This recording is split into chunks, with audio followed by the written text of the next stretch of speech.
Namaku Naila Azhara. Aku masih ingat malam itu, malam di mana semua mimpi masa mudaku terkubur dalam satu kalimat dari ibu. Naila, kau harus menikah dengan putra keluarga Wibisono demi menyelamatkan ibu. Awalnya kupikir itu hanya candaan buruk yang entah kenapa terdengar sangat hambar. Tapi wajah ibu pucat. Matanya menghindari tatapanku dan tangannya bergetar seolah ia baru saja mendengar vonis mati. Aku mencoba tertawa, berharap beliau akan ikut tertawa, lalu berkata bahwa semuanya hanya salah paham.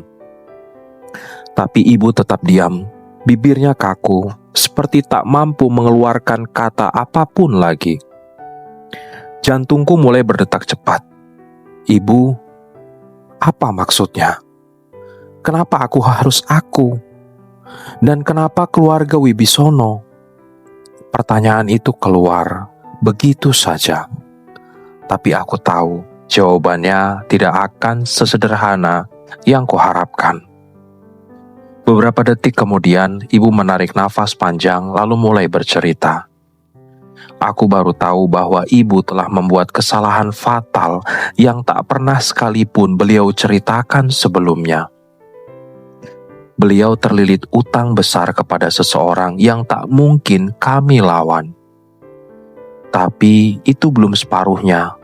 Aib yang nyaris terbongkar adalah kenyataan bahwa ibu pernah menjadi istri simpanan seorang pria kaya raya. Dan pria itu adalah ayah dari Raka Wibisono, calon suamiku. Aku terdiam, rasanya kepalaku berputar. Ayah tiri yang selama ini kuanggap hanya figur singkat dalam hidup ibu, ternyata memiliki anak yang kini akan menjadi suamiku. Bukan karena cinta, bukan karena jodoh, tapi karena perjanjian kotor untuk menutup mulut orang-orang yang bisa menghancurkan nama baik ibu. Keesokan harinya, undangan pernikahan dicetak dengan tergesa-gesa. Aku memandanginya lama sekali, mencoba memahami apa yang sedang terjadi. Nama itu, Raka Aditya Wibisono, tercetak jelas di sebelah namaku. Dia berusia 27 tahun, 7 tahun lebih tua dari aku. Aku hanya pernah melihatnya sesekali di pemakaman ayah tiriku. Saat itu, tatapannya menusukku begitu dalam. Seakan dia tahu seluruh rahasia yang selama ini kusimpan rapi. Hari pernikahan pun tiba. Aula keluarga besar Wibisono megah, penuh lampu kristal yang memantulkan cahaya seperti bintang. Semua orang berpakaian rapi, tersenyum lebar seolah ini adalah hari paling bahagia dalam hidupku. Padahal di dalam hati, aku seperti mayat hidup. Raka berdiri di hadapanku, tegap, rapi, tapi tatapannya dingin. Tidak ada senyum, bahkan tidak ada sedikit pun kelembutan. Seolah pernikahan ini hanyalah sebuah transaksi bisnis yang harus ia jalankan tanpa rasa. Suara penghulu terdengar jelas memintaku mengucap ijab kabul. Lidahku kaku, tapi aku berhasil melakukannya. Tiba-tiba, semua orang bersorak dan tepuk tangan. Aku hanya ingin menutup telinga. Satu-satunya yang ada di kepalaku saat itu adalah kalimat, "Aku menikah bukan karena cinta, tapi demi menutupi aib ibuku." Malamnya, setelah semua tamu pulang, aku duduk di ujung ranjang besar di kamar pengantin. Jantungku berdetak kencang. Raka masuk tanpa banyak bicara. Ia membuka jasnya, meletakkannya di kursi, lalu berjalan ke arahku. Aku refleks menunduk, tidak berani menatap matanya. Aku tidak tahu harus berbuat apa. Yang terjadi berikutnya membuatku terkejut. Raka mengambil bantal, lalu berbaring di sofa, bukan di ranjang. Sebelum mematikan lampu, dia berkata lirih, tapi tajam. Mulai sekarang, kita hanya akan menjadi pasangan di depan orang lain. Jangan pernah berharap lebih. Aku diam. Kata-katanya menusuk lebih dalam dari yang kuduga. Aku tidak tahu apa yang ada di pikirannya. Jika dia membenciku, mengapa dia mau menikahiku? Pertanyaan itu terus berputar di kepalaku sepanjang malam. Hari-hari pertama pernikahan terasa aneh. Raka jarang pulang. Saat pulang pun, dia hanya duduk membaca koran atau menatap layar ponselnya. Tidak ada sapaan, tidak ada obrolan, seolah aku hanyalah perabotan di rumah ini. Aku mencoba memasak untuknya, tapi dia hanya makan sedikit dan sisanya dibiarkan begitu saja. Suatu malam, saat aku sedang duduk di dapur, aku mendengar langkah kakinya di ruang tamu.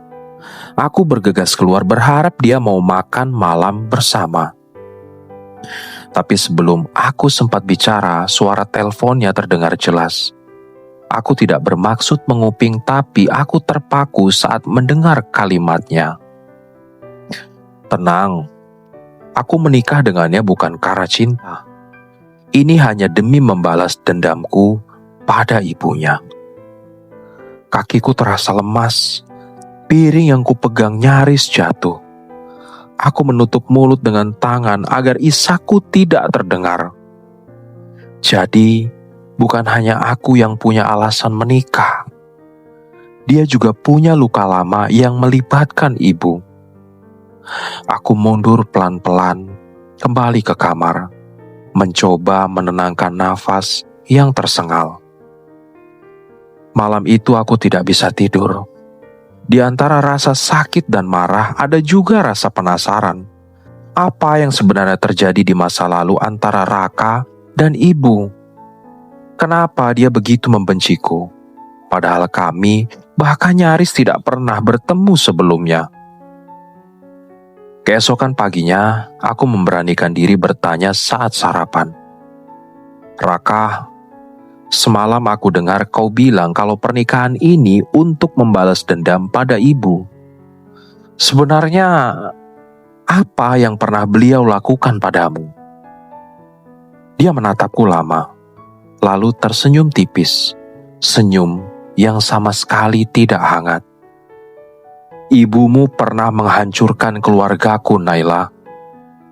Sekarang giliranku menghancurkan hidupmu. Perlahan. Aku tertegun.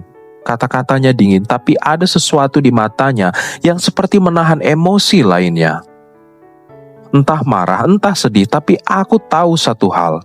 Hidupku tidak akan pernah sama lagi setelah hari ini. Dan tepat saat aku mencoba mencari jawaban, bel rumah berbunyi. Seorang kurir berdiri di depan pintu menyerahkan sebuah amplop hitam tanpa nama pengirim.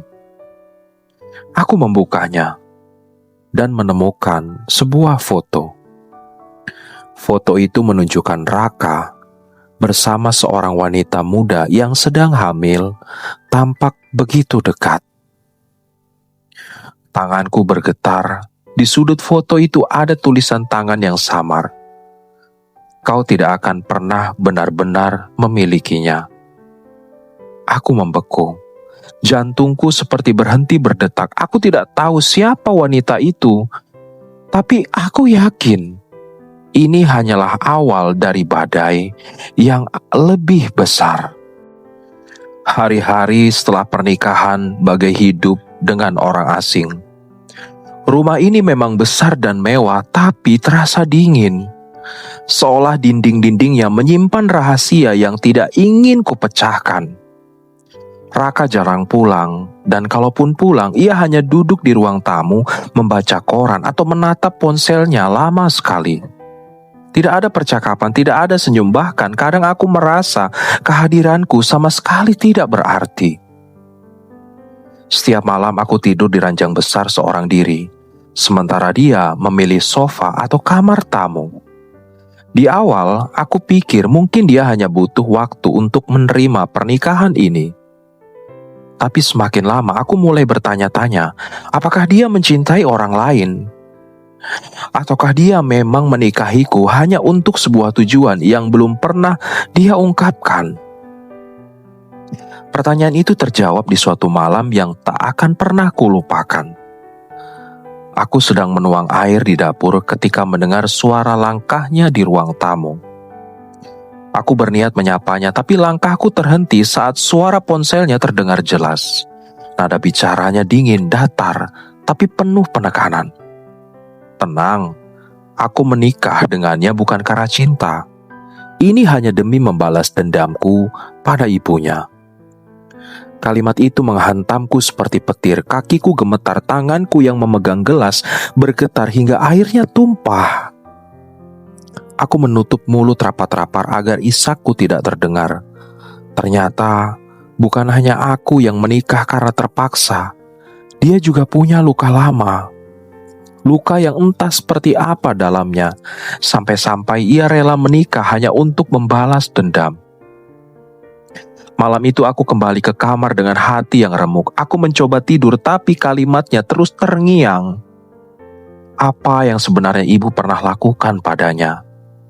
Kenapa dia begitu membenciku padahal aku tidak pernah melakukan apapun padanya?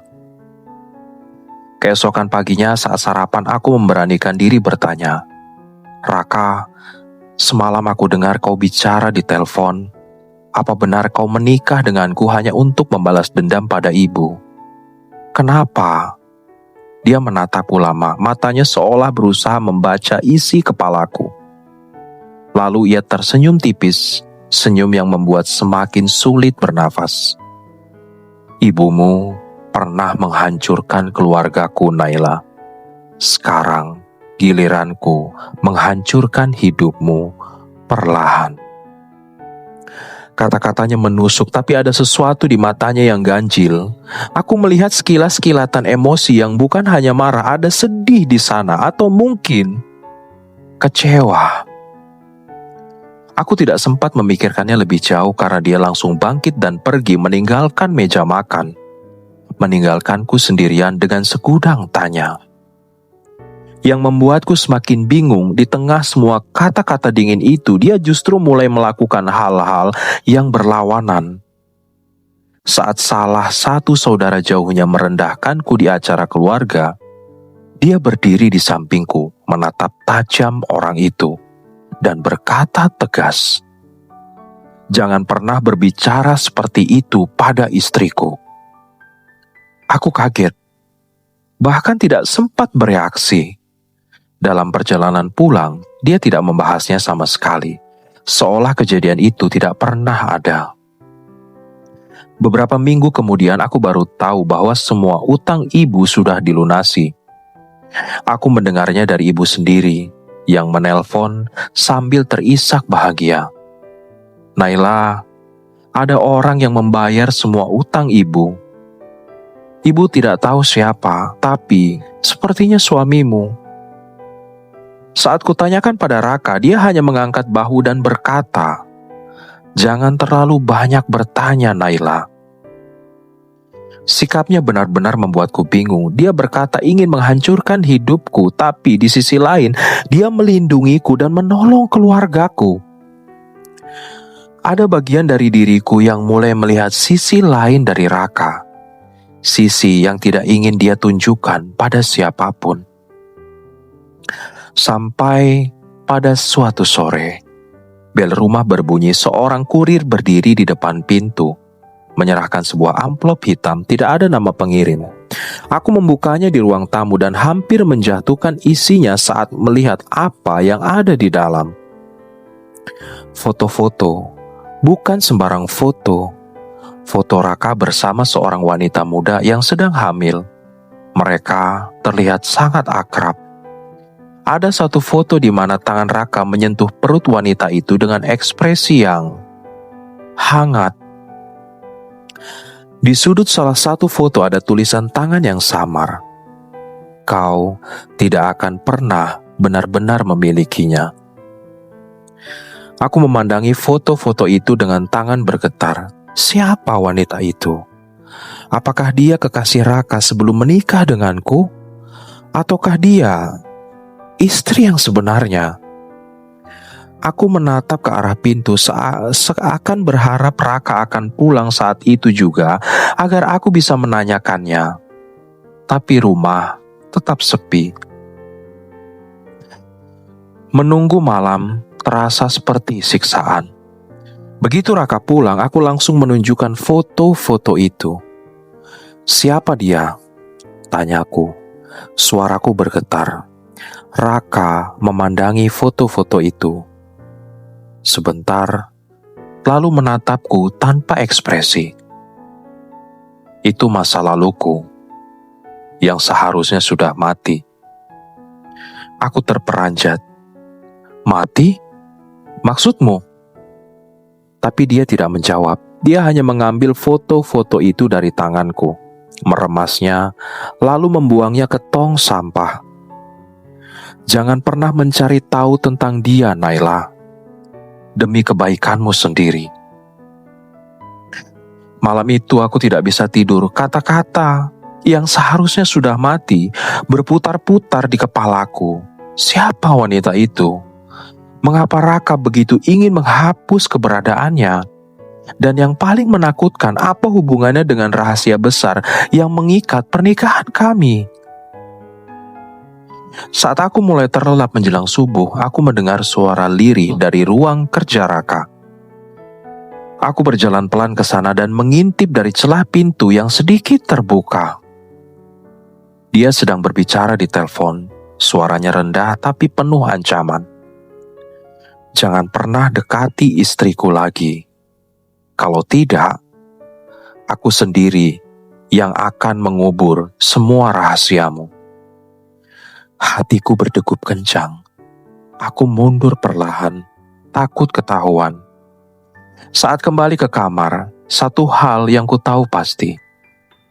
Aku terjebak dalam pernikahan yang bukan hanya dilandasi kebencian, tapi juga dibayangi rasa kelam yang bisa menghancurkan kami berdua kapan saja.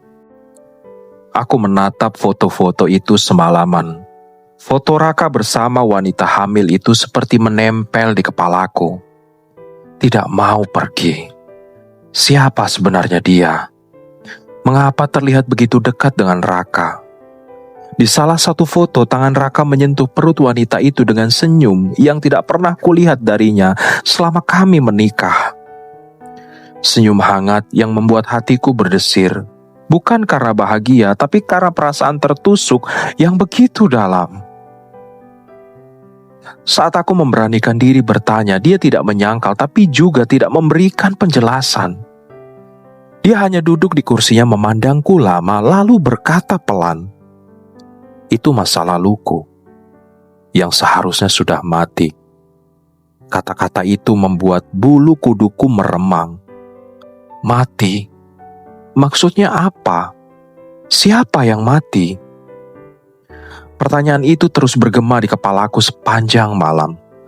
Aku tidak bisa tidur. Setiap kali aku memejamkan mata, wajah wanita itu muncul membuat dadaku sesak.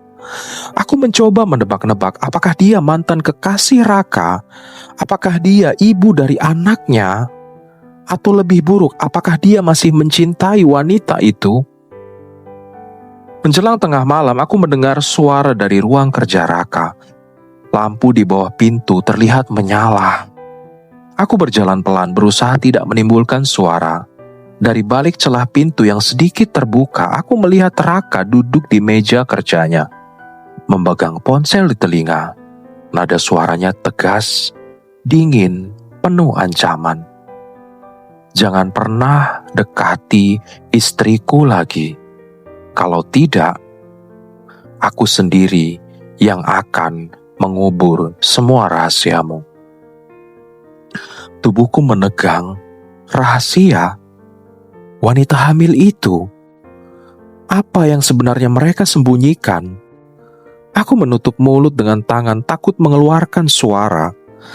Setelah beberapa menit, aku mundur perlahan dan kembali ke kamar.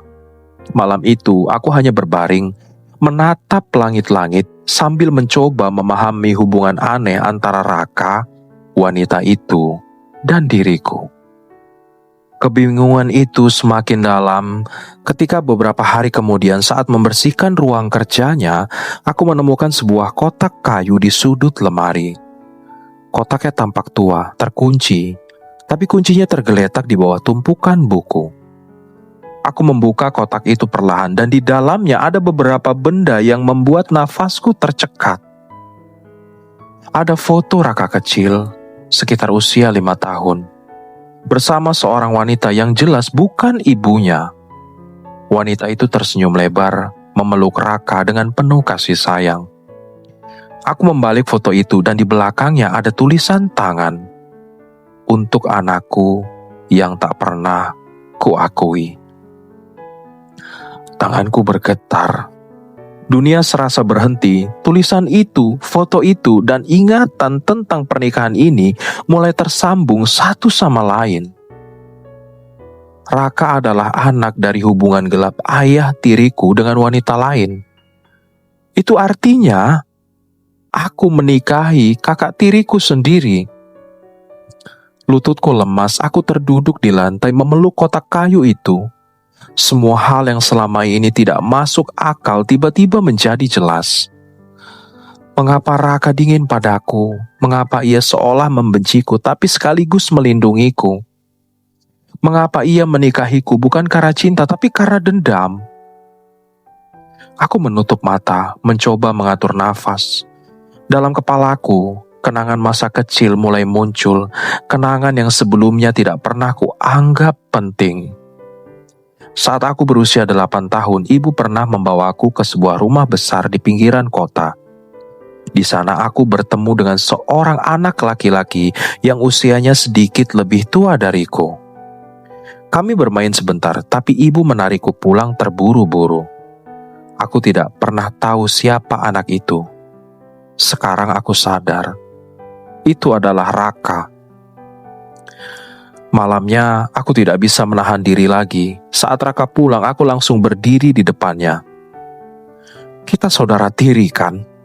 tanyaku tanpa basa-basi. Dia terdiam, menatapku tajam. Tidak ada kata yang keluar dari mulutnya selama beberapa detik yang terasa seperti selamanya. Akhirnya dia berkata, "Kau seharusnya tidak tahu."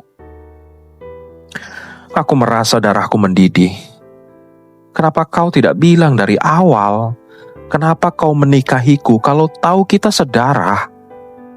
Raka menghela nafas panjang lalu duduk di sofa, menunduk.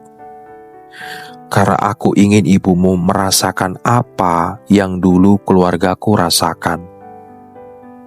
Ayahmu meninggalkan ibuku demi ibumu. Ibuku meninggal dalam kesedihan. Dan aku tumbuh dengan rasa benci pada kalian. Menikahimu adalah caraku membalas dendam." Aku berdiri terpaku. Semua yang kuingat tentang pernikahan kami sekarang terasa seperti kepingan puzzle yang mulai tersusun. Tapi ada sesuatu di wajah Raka yang membuatku ragu. Aku melihat kesedihan di matanya, kesedihan yang tidak cocok dengan kata-kata penuh dendam yang baru saja ia ucapkan. Aku berbalik, tidak sanggup lagi menatapnya. Saat aku melangkah pergi, Raka berkata lirih, "Tapi aku tidak menyangka akan merasakan ini padamu."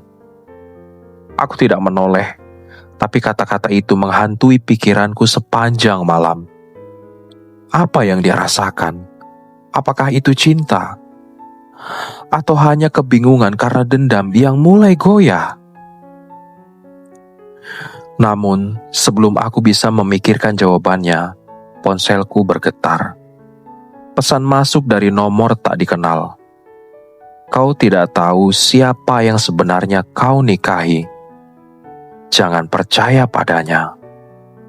Bersamaan dengan pesan itu, ada foto lain yang dikirim. Foto Raka berdiri di depan sebuah makam. Wajahnya terlihat pucat, matanya merah seolah habis menangis. Di batu nisan itu terukir nama wanita yang sama dengan yang ada di foto masa kecilnya. Hatiku terhimpit. Apa hubungan semua ini?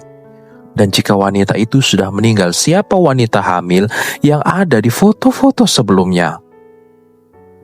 Aku tahu satu hal. Rahasia keluarga ini jauh lebih gelap dari yang kubayangkan. Dan aku yakin tidak siap untuk mengetahui semuanya. Kereta hampir tiba. Suara roda besinya bergema di telingaku, menyatu dengan detak jantungku yang tak karuan. Aku berdiri di dekat peron, menggenggam tiket erat-erat seperti menggenggam sisa keberanianku. Tas ransel kecil di punggungku berisi beberapa potong baju, sedikit uang, dan semua harapan untuk memulai hidup baru. Hidup tanpa Raka. Tapi sebelum langkahku sempat maju, tangan hangat namun gemetar meraih pergelangan tanganku. Aku menoleh, dan di sana dia berdiri. Raka. Nafasnya memburu, kemeja yang dikenakannya basah oleh keringat, matanya memandangku dengan campuran panik dan putus asa. Tidak ada lagi tatapan dingin seperti biasanya. Wajahnya kini seperti seseorang yang baru saja kehilangan segalanya.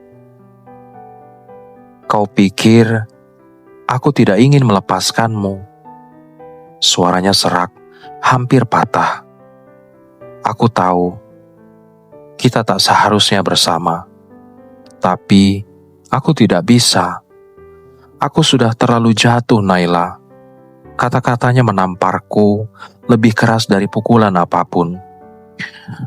Aku ingin marah, aku ingin teriak dan berkata bahwa semua ini salah. Tapi suaraku tercekat di tenggorokan saat melihat matanya.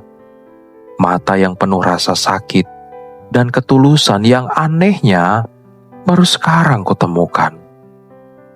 Dia meraih kedua tanganku, menggenggamnya erat. Aku menikahimu awalnya hanya demi membalas dendam. Aku ingin membuatmu merasakan apa yang ibumu pernah lakukan pada keluargaku. Tapi dia berhenti sejenak, menelan ludah. Suaranya mulai bergetar.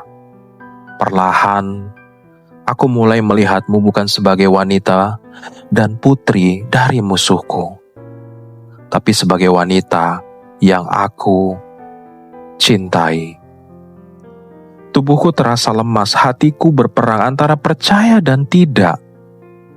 Selama ini aku mengira semua perhatian kecilnya hanyalah sandiwara. Tapi sekarang, melihat air mata itu jatuh, aku tidak tahu. Dan aku tahu dia tidak sedang berbohong. Kalau begitu, kenapa kita harus berpisah? Tanyaku dengan suara nyaris tak terdengar. Dia menutup mata sebentar seolah menahan rasa sakit yang begitu besar. Karena kebenaran yang kita tahu akan selalu menjadi tembok. Kita bukan pasangan yang bisa hidup tenang. Semua ini salah, Naila. Salah sejak awal.